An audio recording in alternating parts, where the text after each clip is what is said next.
बिहार में बड़ी वैकेंसी निकली है, ऑफिशियल नोटिफिकेशन आउट हो गया है। अब उस नोटिफिकेशन की ऐसी छोटी-छोटी मगर मोटी बातें जो हैं, जैसा कि आप लोग शक्तिमान के मुँह से सुना करते थे, तो वैसे ही ऐसी मुख्य बातें जो है मैं आप लोगों के लिए लेकर के आ रहा हूँ। तो एक बहुत बड़ा प्रश्न जो है वो आप में से बहुत सारे अभ्यर्थियों का रहता है कि सर मैं सीटेट जो है, मेरे सीटेट में कितने नंबर होने चाहिए? मेरे बिहार टेट में कितने नंबर होने चाहिए? या एसटेट है जिसके आधार पर मैं आवेदन कर रहा हूँ, उसमें मेरे कितने नंबर होने चाहिए? ये प्रश्न जो है बिहार में रहने वाले जो बिहार के निवासी हैं उनका भी होता है और जो बिहार राज्य के बाहर के हैं उनका भी प्रश्न होता है। मैं आप लोगों में से सबकी समस्या का समाधान करने के लिए जो है ये वीडियो बना रहा हूँ। ऑफिशियल नोटिफिकेशन के आधार पर जो अभी निर्गत हुआ है उसके आधार पर। तो कितने नंबर चाहिए जो है वो इस पर भी बात करेंगे। और जो सीटेट अपीयरिंग वाला मुद्दा है, जैसे कि पहले सीटेट अपीयरिंग को अनुमति दे दी गई थी और फिर जो है अब जो नया वैकेंसी निकली है इसमें क्या सीटेट अपीयरिंग मतलब जिनका एग्जाम जनवरी में होना है, अब तो नोटिफिकेशन भी आ गया है, क्या जनवरी वाले लोग जो हैं वो भी आवेदन कर पाएंगे? इस पर भी आप लोगों का बड़ा प्रश्न है, तो मैं आप लोगों को बता देता हूँ। मैंने ये नोटिफिकेशन खोला है जो कि अभी वेबसाइट पर आप लोगों को दिखाई दे रहा होगा। इसके पेज नंबर 5 पर का अच्छा एक चीज और बता देता हूं पहले आप लोगों को, इसको बताने से पहले कि जो बिहार एस्टेट वाले, एस्टेट का मतलब ये एस्टेट के आधार पर आवेदन आप कर पाओगे 9वीं 10वीं में और 11वीं 12वीं का अध्यापक बनने के लिए। अगर आप लोगों को पीजीटी और टीजीटी अध्यापक बनना है तो उसके लिए आपके पास सीटेट या बीटेट नहीं, बिहार में जो एस्टेट हुआ था वो क्वालिफाई आपका होना चाहिए। और ये जो है 50% पर क्वालिफाई था, मतलब 75 नंबर पर ये क्वालिफाई था। तो अगर आपने क्वालिफाई कर लिया है तो इसमें फिर क्वालिफाइंग के बाद जो है कोई अलग से मैटर रह ही नहीं जाता। आपने स्टेट क्वालिफाई कर लिया तो उसमें नंबर अलग से कुछ नहीं चाहिए। तो आपके पास जितने भी नंबर थे, अगर आपका क्वालिफाई है 75% से 75 नंबर से ज्यादा है तो क्वालिफाई है, या 75 नंबर है तो क्वालिफाई है, उससे कम पे आप क्वालिफाई नहीं थे तो आपके पास सर्टिफिकेट है तो नंबर का प्रश्न आपका होगा ही नहीं, चाहे बिहार राज्य के हैं चाहे बिहार से बाहर के लोग हैं। बात जो है सीटेट और बीटेट की आती है। सीटेट और बीटेट के आधार पर आप कक्षा 6 से कक्षा 8 के लिए आवेदन कर पाओगे। तो कक्षा 6 से कक्षा 8 के लिए आवेदन करने के लिए आप लोगों को सीटेट और बीटेट में कितने नंबर चाहिए इस पर आते हैं। यहां ये नोटिफिकेशन जो है, नोटिफिकेशन में पेज नंबर 5 पर जो है ये दिया हुआ है कि शिक्षा विभाग का जो पत्रांक 17/6/2023 का है उसके आलोक में ये बताया जा रहा है कि जो सीटेट है और सीटेट अभ्यर्थियों के लिए बिहार टेट का जो 2017 का प्रावधान है वही लागू रहेगा। मतलब बिहार टेट और सीटेट जो है दोनों के लिए क्या प्रावधान है तो उसमें बताया गया है सामान्य कोटि के अभ्यर्थियों को न्यूनतम 60% अंक लाने होंगे। मतलब सीटेट और बीटेट के आधार पर आप लोग आवेदन कर रहे हो, जिसके भी आधार पर आवेदन करो उसमें आप लोगों को 60% का मतलब यह है कि 90 नंबर जो है 150 में से आपके होने ही चाहिए जनरल कैंडिडेट्स के। जनरल कैंडिडेट का मतलब यह है कि जो व्यक्ति बिहार राज्य से बाहर का है वो जनरल कैंडिडेट है, तो उसके जो है 90 नंबर ही होने चाहिए, 82 नंबर पर आवेदन नहीं कर पाएगा, जैसा कि आप लोगों के मन में प्रश्न रहता है।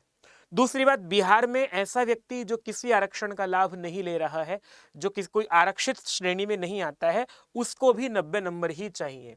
और अगली बात सुनो, फिर इन्होंने कहा कि जो अत्यंत पिछड़ा वर्ग, अत्यंत पिछड़ा वर्ग और सामान्य कोटि की महिला उम्मीदवार, यहां ये बात बहुत ध्यान देने वाली है कि पिछड़ा वर्ग, अत्यंत पिछड़ा वर्ग और सामान्य कोटि की महिला उम्मीदवारों को 55% अंक, 55% अंक का मतलब यह हुआ कि 82 नंबर जो हैं वो आप लोगों के अगर हैं, महिला सामान्य कोटि की लिखने का मतलब यह है तो सामान्य कोटि की महिला तो बिहार राज्य के बाहर की भी हुई, इन्होंने ऐसा कोई नोटिफिकेशन में तो नहीं कहा है। तो सामान्य कोटि की जो महिला है बिहार राज्य से बाहर की भी है, उसको भी इस नोटिफिकेशन के आधार पर 82 नंबर पर वो भी आवेदन कर पाएगी। और जो आरक्षित वर्ग के हैं वो तो 82 नंबर पर आवेदन कर ही पाएंगे। तो ये हुआ है। इसके अतिरिक्त अनुसूचित जाति, अनुसूचित जनजाति और निःशक्त कोटि के उम्मीदवारों को 50% अंकों के आधार पर, मतलब 75 नंबर के आधार पर वो आवेदन कर पाएंगे। तो ये हो गई बात आप लोगों के लिए। आरक्षित वर्ग के लिए जो है वो 55 नंबर या 50 नंबर जिस भी श्रेणी के हैं मैंने बता ही दिया है।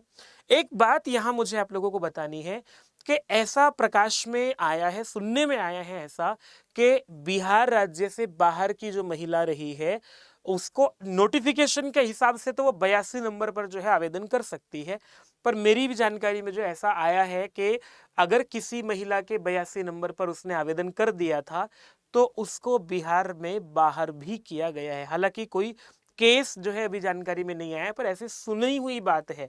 पर अगर ऐसा हुआ है तो आप लोग कोर्ट जा सकते हैं, क्योंकि यहाँ साफ साफ नोटिफिकेशन तो साफ साफ यही कह रहा है कि सामान्य वर्ग की महिला को 82 नंबर पर भी आवेदन कर पाएगी।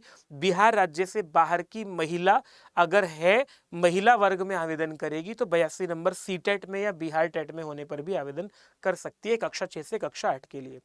अब एक अगला प्रश्न जिस पर हमें है कि सीटेट जो है अपियरिंग वालों का क्या होगा जी, या बीएड अपियरिंग वालों का क्या होगा जी, उनके लिए क्या नियम है। तो इसी नोटिफिकेशन के पेज नंबर जो है वो 20 पर चलते हैं। मैं यहीं से अगर आप लोगों को लिख दूं कि 20 नंबर पेज पर चलो। 20 नंबर पेज पर आप लोगों को यहाँ नीचे एक चीज लिख करके दी हुई है, आप लोगों को जो भी आपकी क्वालिफिकेशन होनी चाहिए वो कब तक होनी चाहिए। तो इन्होंने लिखा है ये वाला कि सभी वांछित प्रमाण पत्र, मतलब आप लोगों की जितनी भी क्वालिफिकेशन है, चाहे वो बीएड है, चाहे वो सीटेट है, चाहे वो बिहार टेट है, सारी की सारी क्वालिफिकेशन आप लोगों के पास जो है, जैसे कि शैक्षणिक है, प्रशैक्षणिक है, जो भी आप लोगों की शिक्षक पात्रता, मतलब सीटेट या बीटेट जो भी है, या एस्टेट, सब जो है आप लोगों के पास, या आप लोगों का आरक्षण का लेटर है, या फिर आप लोगों का निवास प्रमाण पत्र है, सारे के सारे जो है आप लोगों के पास 25 नवंबर 2023 तक होने चाहिए। मतलब जो जनवरी में एग्जाम देंगे वो इसको नहीं भर पाएंगे।